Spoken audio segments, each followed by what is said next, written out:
Hey guys, be sure to press like and subscribe. Today we're going to talk about documentation and what you should bring as an expat. If you're going to live here permanently, guys, you should bring everything that you can bring and more.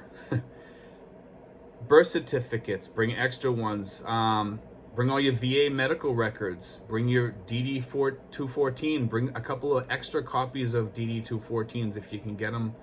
You know, you may need them over here. Also, guys, the other thing that you may think about bringing is for IDs. Definitely bring all your IDs. Bring your driver's license because you're going to need that to get your driver's license over here. As far as IDs, guys, even bring your old passports, the ones that they punch a hole in. Bring those, because if you lose your other passport, you can bring that in to show, say, hey, listen, this is my old passport, and at least they have something to go by, okay? And the lady at the embassy told me that they will take that as ID, okay? But I wouldn't just have that with you, okay?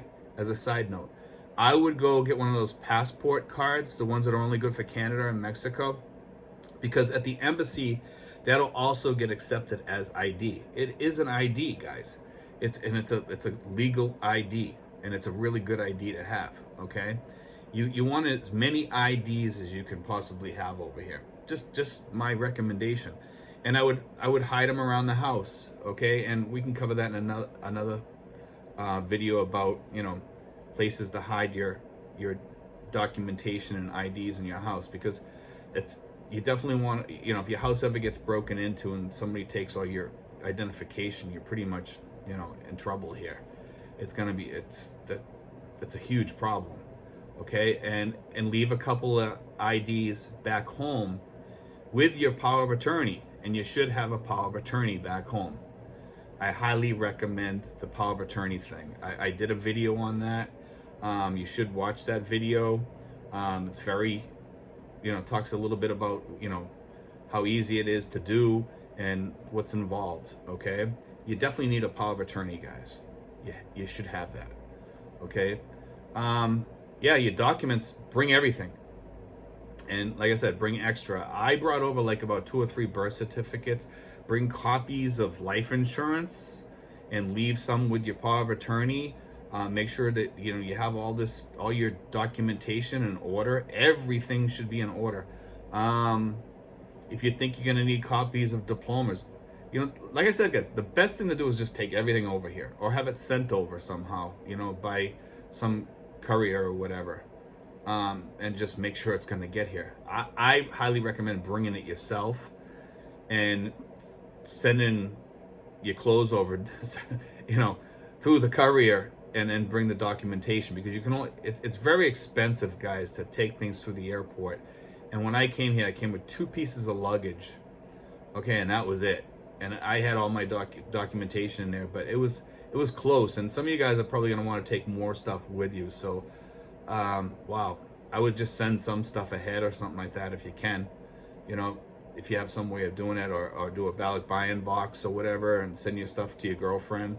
Or have somebody send it to you later on. Just contact a company that does ballot buy-in boxes, and, you know, have your power of attorney do it, or a family member mail it over to you, or what have you, so that once you get here, you know, it can be sent to you. It's better for it to be sent to you.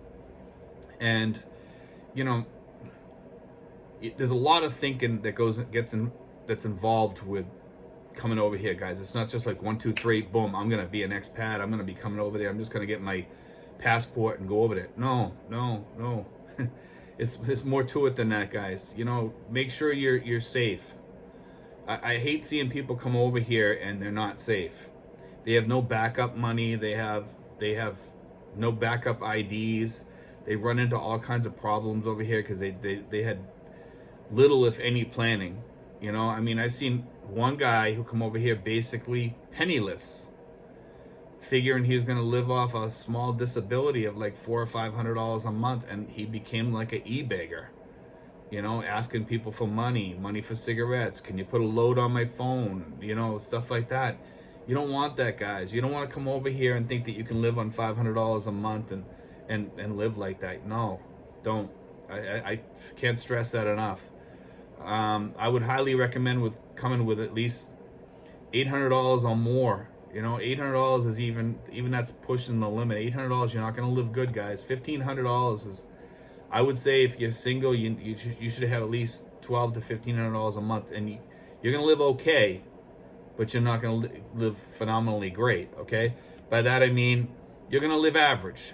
You can live in a decent house. You're going to have Wi-Fi. You're going to have good food, but you're not going to be able to travel much. And if you want to come over here and travel, you need $1,500 or more, you know, a month. Yeah, you'll be able to travel around your area. Yeah, you'll probably be able to go to the beach and stuff like that, or go to Manila if you're living in Luzon. But you want to have enough income over here where you can save a little bit too. That's why I say $1,500 or more is a good amount. But, you know, but to get back to documentation, guys, take pictures of all your documents on your phone too. Take backup pictures on your phone so you have documentation of all this. Have your ID on you when you travel here, and have extra IDs at home. Okay?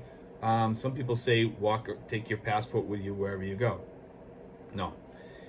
Take your passport photo with you wherever you go. Okay? Or if you're a SRRV visa holder, then take your SRRV visa with you, you know, and carry that with you. But the other thing, guys, is bank documentation from back home. You know, like, make sure you carry that, have that, don't carry it with you around here, but have that with you, you know, and make sure you, like I've mentioned before, you have a power of attorney back home that can help you with documentation. God forbid your bank changes something or rules change. Your power of attorney can go in and act as you, okay? It's a good thing to have, you know. But IDs are going to be the biggest thing for you to keep up, and the best way to do that is to do what I said. Make sure you stay on top of your passport. And by the way, guys, you are allowed to have 2 passports if you have a reason to have a second one. You can go online and you can look that up. You can have 2 passports. From what I read last, you can have 2, but you have to have a really good reason to have that second passport. Okay, so just a thought. If you think you can get that second passport, it might be worth it. But like I said, that passport card is worth thinking about too.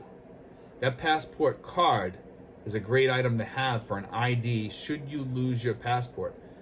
I can't stress that enough. You know, I mean, you come over here and you lose your passport, or somebody steals it, or you drop it or something like that, and you go back in there and you don't have any ID.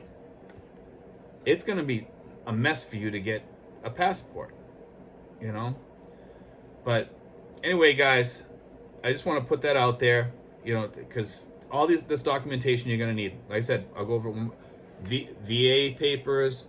You need any IDs. Matter of fact, if you can get an ID from your state, if you're going to keep an address back in that state or whatever, guys, get extra IDs. You know, you can get like usually wherever you get your license at the registry or whatever, you can get an ID there too. It's like $10-20 or whatever it is. Get one, because it's good to have them. When you get over here, and you can go to the post office and you can also get an ID here. Okay, and in some cases, depends on your visa, or whether you're a tourist visa or what kind of visa you are. Just a thought, guys. You know, to get, you know, play it safe all the time here. You definitely don't want to carry too many IDs in your wallet over here, just in case you ever get robbed. The chances of getting robbed over here are pretty slim, but you always want to play it safe over here, guys. And, you know, like I said, hide your IDs at home.